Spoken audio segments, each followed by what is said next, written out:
Last year, I read 100 books. I have no idea how I did it. However, I haven't found the time to actually talk about them. And some are not even worth mentioning. Not great books. However, I do want to talk about the best ones I read in each genre I like. So, this is the video I talk about the best books of 2022. There are 15 in total. I picked a few in each of the genres I'm interested in. So let's get into it.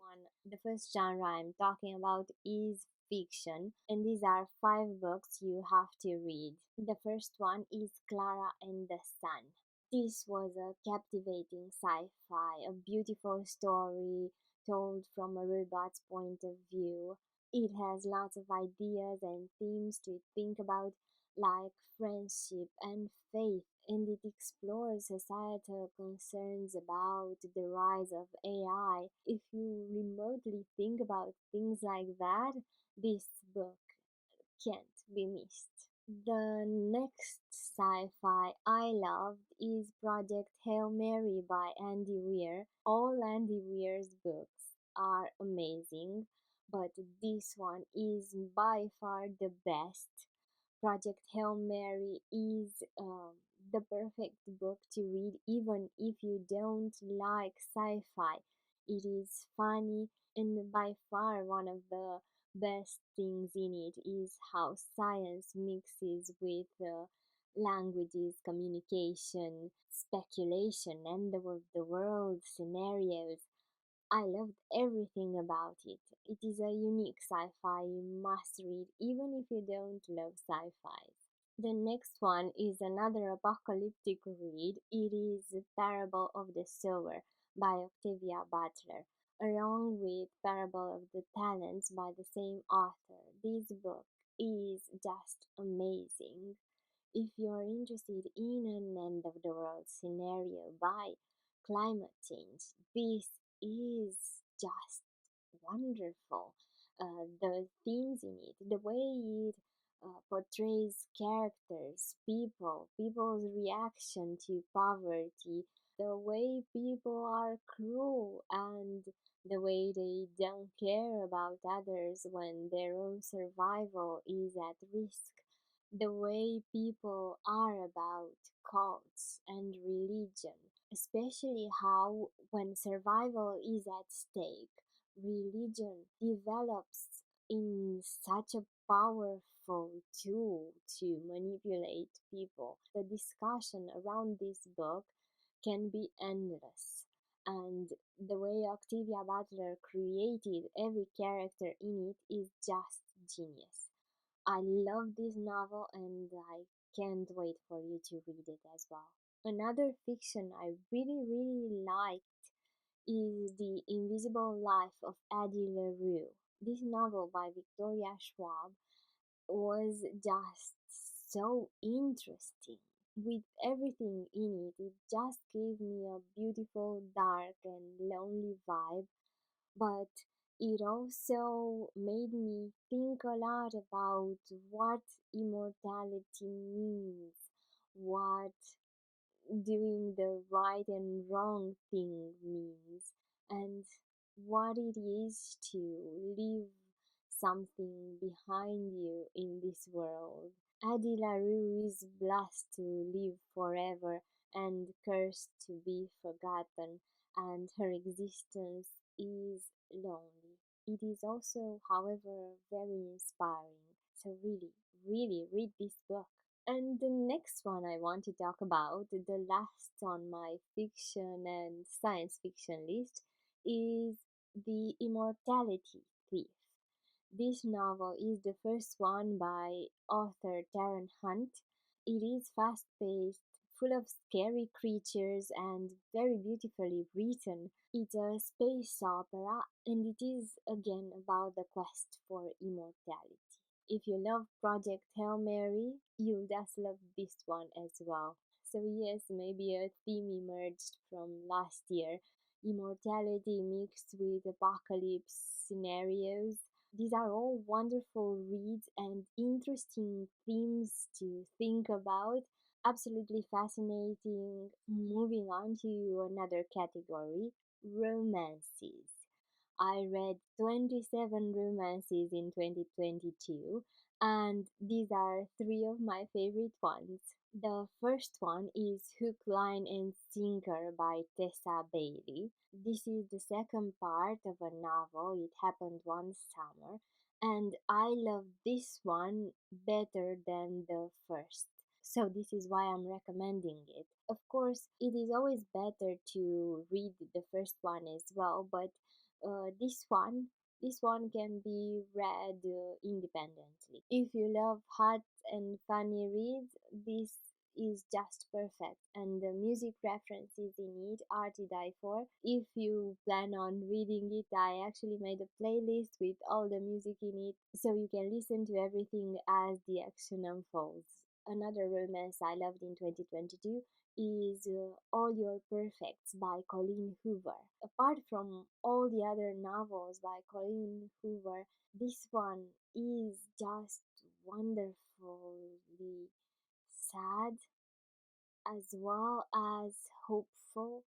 It's a weird mix, but I loved it. It talks a lot about the trauma of not having children, losing pregnancies, and how wanting a child and not having him can actually impact even the most stable, loving couple. This book is very, very well written. The psychology of the characters is just what it should be. You feel their pain and you understand how everything can fall apart. So yes, a different kind of romance, but still a romance. It's just more real the after the wedding part.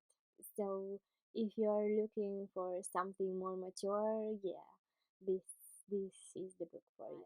And the third book I want to recommend is November 9 by Colin Hoover again.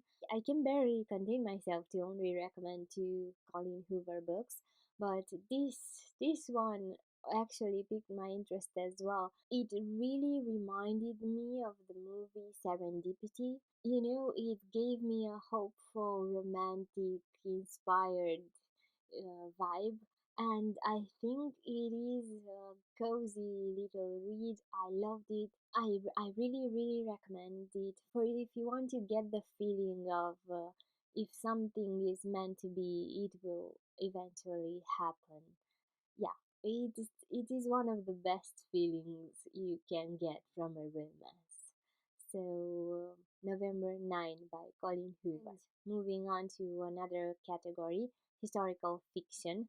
I will only recommend one book. If you read historical fiction at all, this one is a must read. It is I Must Betray You by Ruta Stepetis. All the action happens in communist Romania in 1989 before the fall of the communist leader, and it is also YA. It is about a young man who falls in love and is unable to trust anyone, not his girlfriend, not his family, no one can be trusted in a dictatorship. Any relationship has to face this challenge of trust.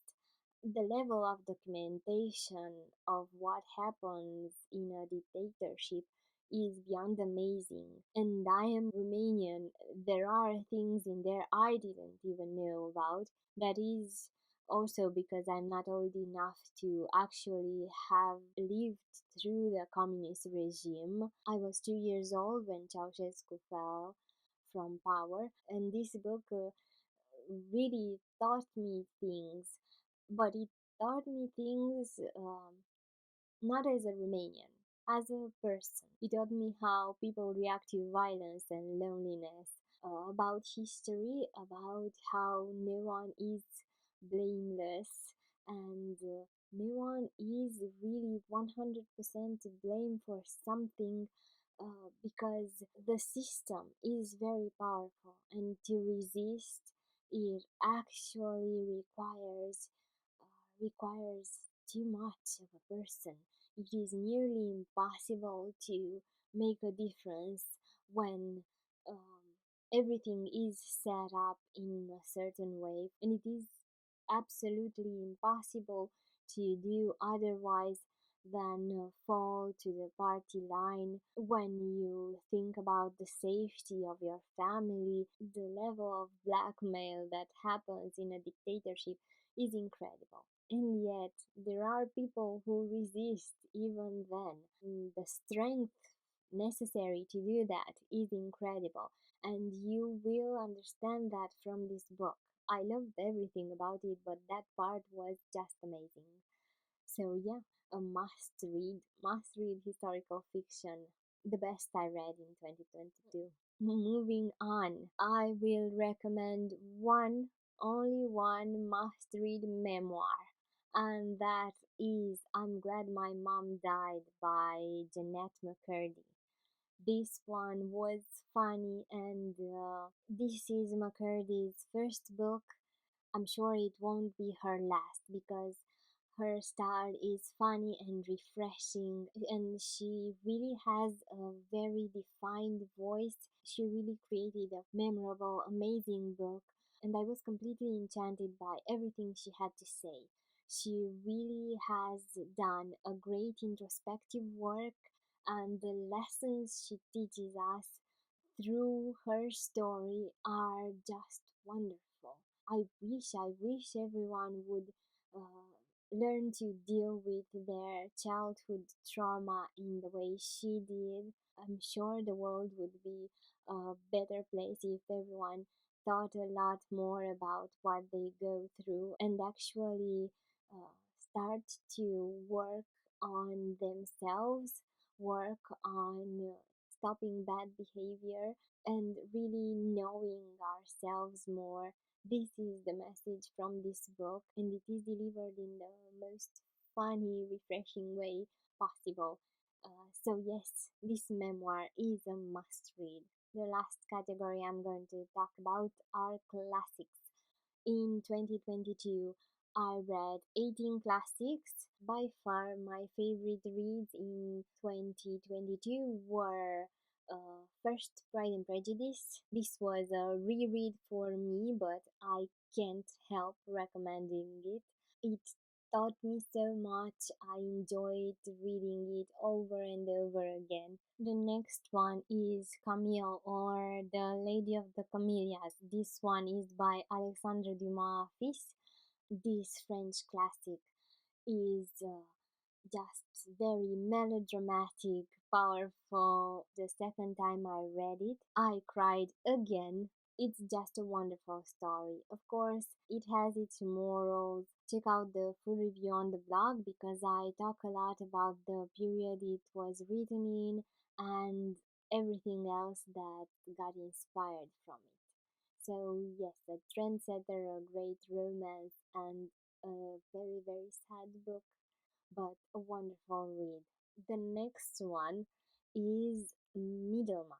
This book by George Eliot was one of my favorite classics in 2022 and the first time I read it. I'm actually very, very glad I read it for the first time last year only because I'm not sure I would have had the capacity to really enjoy it if I had read it as most of the classics I read in high school or college, because this one is a lot more about what happens after marriage. The characters are spectacular. The little town, the little universe George Eliot created makes for the perfect set in which a lot of drama develops, a lot of bad marriages, bad choices. I think it's an interesting novel with a lot of character development. And as I said, the world George Eliot created, this little universe, is amazing. Definitely a must read, I think.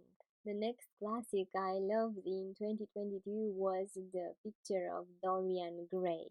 I talked a lot about it on this channel as well. This one had a lot of nuances to it. The way Oscar Wilde talks in this book, the way he creates memorable phrases. It is somewhat of a dark read, but all in all, amazing. And the last one I'm going to talk about now is Jane Eyre. Jane Eyre is the perfect model for a woman facing adverse situations. She's inspiring. The portrayal of her moral traits is just wonderful. Charlotte Bronte has created her to be just this ideal, but she's also so powerful as an independent woman. It is my second time reading it, and I wasn't as amazed the first time. I was in high school reading it the first time, but this time I just understood it very differently. I loved it all the more for it. So, yes, a wonderful read. For all these classics, I think there's a time and a place to read them. I think you should read them very small so they don't feel threatening, they don't feel as these great books you can't approach easily. But I think you should also reread them when you're a little bit more mature. I think the wisdom in the classics, the way you see them changes with time, and yeah, they make for the perfect reread. So I can't recommend them enough. As a conclusion, 2020 was my best reading year so far. I don't think I'll ever top it. The books I managed to read were just wonderful, and these are just the highlights.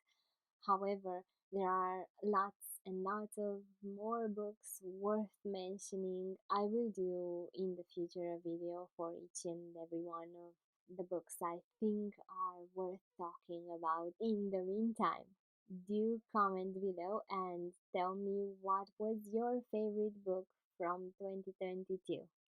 Looking forward to your answers. I'm Maria from Read Fame Books. Thank you for watching.